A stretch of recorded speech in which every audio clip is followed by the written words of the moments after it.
তোমরা জানো এই বছর যেভাবে গরম পড়েছে এবং এই গরমের জন্য কিন্তু স্কুল কিন্তু দীর্ঘদিন ধরে কিন্তু ছুটি ছিল। তাছাড়া এই গরমের সাথে সাথে এই যে আমাদের লোকসভা ভোট গেল, এই ভোটের জন্য কিন্তু স্কুল ছুটি দেওয়া হয়েছিল এবং দীর্ঘদিন ছুটি দেওয়ার পর কিন্তু আবার স্কুল খুললো।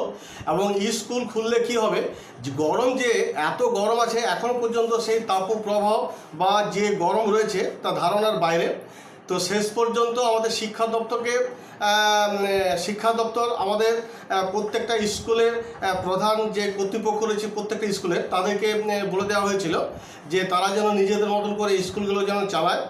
এত গরমের মধ্যে ছাত্রছাত্রীরা ক্লাস করতে পারবে কি পারবে না, সেই জন্য প্রত্যেকটা স্কুলের যে প্রিন্সিপাল আছেন প্রত্যেকে বলা হয়েছিল তারা যেন নিজেদের মতন করে একটা টাইমিং করে যেন স্কুলগুলো চালায়। কারণ এত গরম পড়েছে যে হয়তো কিছু কিছু স্কুল হয়তো দোতলা বা তিনতলা আছে, সেখানে হয়তো ছাত্রছাত্রীদের পক্ষে ক্লাস করার পক্ষে খুবই সম্ভব হবে না। তো এই নিয়ে যখন শিক্ষা দপ্তর থেকে যখন প্রত্যেকটা স্কুলকে যখন নির্দেশ দেওয়া হলো, তো প্রত্যেকটা স্কুলে কিন্তু তাদের নিজেদের মতো একটা টাইমিং চেঞ্জ করে মোটামুটি সকালের দিকে স্কুল অনেক স্কুল কিন্তু সকালের দিকে হচ্ছে।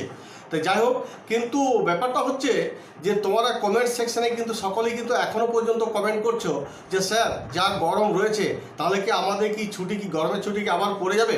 দেখো, এই কথা তোমরা আর বলো না, কারণ এই যে গরমের ছুটি ছিল বা লোকসভার ভোটের জন্য যে ছুটি ছিল তাতে কিন্তু তোমাদের কিন্তু অনেক ক্ষতি হয়ে গেছে। কারণ সামনেই তোমাদের এবার পরীক্ষা এবং এই পরীক্ষা তোমাদের চালু হবে, সে স্কুল কলেজ সবারই ক্ষেত্রেই কিন্তু ধরো পরীক্ষা চালু হবে। এবার যদি এত গরম রয়েছে আবার যদি ছুটি দেওয়া হয় সেক্ষেত্রে কিন্তু আর তোমাদের পড়াশোনার ক্ষেত্রে খুবই অসুবিধা হবে বা তোমাদের খুবই ক্ষতি হবে। সেই জন্য শিক্ষা দপ্তর থেকে যেটা বলা হয়েছিল যে সকাল দিকে যেন স্কুল হয়, সেক্ষেত্রে কিন্তু অনেক স্কুল বা কলেজ সকাল দিকে স্কুল করানো হচ্ছে।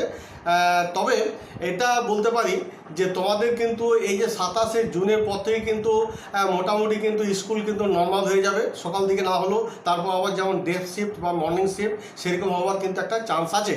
তবে যদি 27 তারিখ থেকে যদি না হয় তাহলে মোটামুটি ধরে নাও জুলাই মাস থেকে কিন্তু তোমাদের যার যেমন স্কুল ছিল তার তেমন স্কুল হবে। তবে এটা তোমরা প্রত্যাশা করো রাখো যে আবার স্কুল ছুটি যাবে। কারণ স্কুল দেখো, তোমাদের শিক্ষা দপ্তর থেকে বা আমাদের মাননীয় মুখ্যমন্ত্রী চেয়েছিলেন যাতে কোনো ছাত্রছাত্রীদের যেন শরীর না খারাপ হয়, তাদের যেন স্কুলে সকালের দিকে যেন স্কুল করে দেওয়া হয়। তো তোমাদের স্বাস্থ্যের দিক দিয়ে যেমন তারা নজর রেখেছেন বা স্কুল কর্তৃপক্ষ যেমন সকাল দিকে অনেক স্কুল করা হয়েছে। তো সেক্ষেত্রে এটাও দেখতে হবে যে তোমাদের শারীরিক যেমন ঠিক থাকে সেটা যেমন তোমাদের দেখা হচ্ছে, আবার এটাও তো দেখতে হবে তোমাদের ভবিষ্যতের কথা চিন্তা ভাবনা করে স্কুলও কিন্তু নিয়মিতভাবে চালাতে হবে।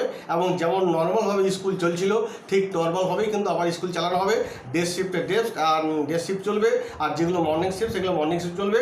তবে আশা করা হচ্ছে যে 27শে জুন থেকে আবার হয়তো এইভাবেই কিন্তু আবার ক্লাস চালু হবে। আর 27শে জুন থেকে যদি না হয় কিন্তু অবশ্যই কিন্তু জুলাই মাস থেকে কিন্তু আবার যার যেমন ক্লাস শিফটের স্কুল ছিল তার কিন্তু সেরকমই শিফটে কিন্তু স্কুল আবার কিন্তু পুনরায় কিন্তু আবার চালু হবে। তো যাই হোক, তার কারণ হচ্ছে যে তোমাদের পরীক্ষা সামনেই পরীক্ষা আছে, তোমাদের তো পরীক্ষা দিতে হবে, তোমাদের একটা ভবিষ্যৎ বলে তো একটা কথা আছে। তো যাই হোক, তোমরা যেটা কমেন্ট সেকশানে কমেন্ট করেছিলে যে স্যার এখনও পর্যন্ত অনেক গরম আছে তাহলে কি আমাদের কি ছুটি পড়ে যাবে, না, তোমাদের কিন্তু ছুটি পড়ছে না। তোমাদের বরং এই 27 তারিখ পর থেকে কিন্তু তোমাদের আবার নর্মালিভাবে ডে শিফটে যারা ছিল তারা ডে শিফটে ক্লাস করবে, যারা মর্নিং শিফটে ক্লাস ছিল তারা কিন্তু মর্নিং শিফটে ক্লাস করবে। যাই হোক, এই ছিল গরমের ছুটির সংক্রান্ত ব্যাপারে যে তোমাদের আর ছুটি বাড়বে কি বাড়বে না সেই নিয়ে বললাম। যদি আমার ভিডিওটি ভালো লেগে থাকে তাহলে অবশ্যই কিন্তু একটা সাবস্ক্রাইব এবং লাইক করে দিও। তোমরা সকলে ভালো থাকো, ধন্যবাদ।